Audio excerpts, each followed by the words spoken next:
Welcome to the first episode of Talk with Khalid Show. Today we are going to analyze the Weekly Citizen, one of the most authoritative political newspapers in the north of Limpopo, south of Sahara. And this is a newspaper that we can call authoritative enough to discuss what is transpiring behind the political scenes. And it has one of the best headlines a political newspaper can ever have, which is details of Uhuru Ruto bitter fallout. These can be traced back to the 2017 election whereby there were botched primaries, whereby there was campaign funds were stolen, whereby even after that the Ruto brigade have started premature presidential campaigns instead of delivering on what they promised the ordinary Kenyans. Their big fall is like now has ended up and faded into a political oblivion. It seems like it was just a populist ideology that was not gonna last from the first point. And in the 5th page of the Weekly Citizen, we can see a comment by Joseph Mtuandonga, who says, "Do not underestimate Gideon Moi 2022 bid." He also claims that Mwai Kibaki was not a good public speaker, but he is remembered for his developmental record. He also argues that Mr. Gideon Moi has officially joined the Keleweke Brigade while he was in Meru, whereby he was in a fundraiser for a church. And I will also put in this case something else, that is, is Francis Atwoli a political sabotager or a social justice crusader? That is a question every person in this country is still asking themselves. It is the effect of an irrational political actor on another.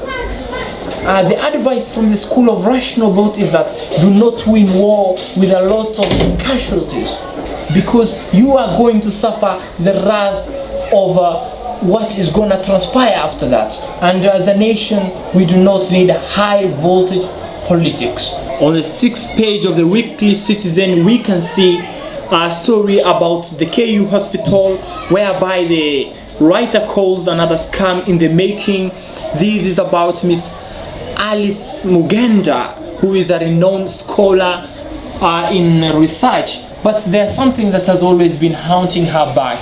A few months ago, we heard about a love triangle whereby her husband is said to have committed suicide, and her track record as a Kenyatta University VC shows that she presided over a skirmish regime there.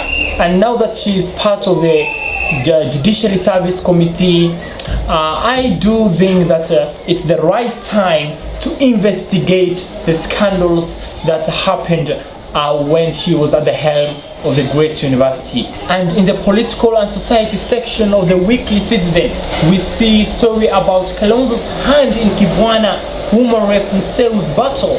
This shows that there is a battle for supremacy in the Kamba region, of which I do think and I do believe Mr. Kibudha Kibwana, who is a professor of law, is gonna win because of his track record as a Makueni governor. We understand of what he has done. It's still in the public domain. It's not something we need to shy of as analysts. This is something that is not irrational. As we round up our session, I would like to add something, which is I've always been an advocate of the statue of Mahatma Gandhi, which is in the Great University of Nairobi, to be pulled down. That doesn't mean that I'm against the Hindus as a race, but I'm against any individual who is a racist. And to someone who has called us blacks kafir, whose statue is still existing in our own land, is very disgusting, unwarranted, and uncouth. We've had great Indian people, of which some of them are Kenyans. One of the renowned Indian Kenyans, of which we still reckon as a nation, is Mr. Pio Gama Pinto, Mr. Jivanji. But Mahatma Gandhi was and will be a racist. And the fact that I've seen some youth leaders lobbying for that statue to be pulled down is very much satisfying. And as we end our session today, I would like to add something from a poet I would like to add something by a poet whom I adore very much, a tragedian, Mr. Aeschylus, who once said that in our sleep, pain which cannot forget falls drop by drop upon our hearts, until in our own despair, against our own will, comes the awful grace of God. There ends our session.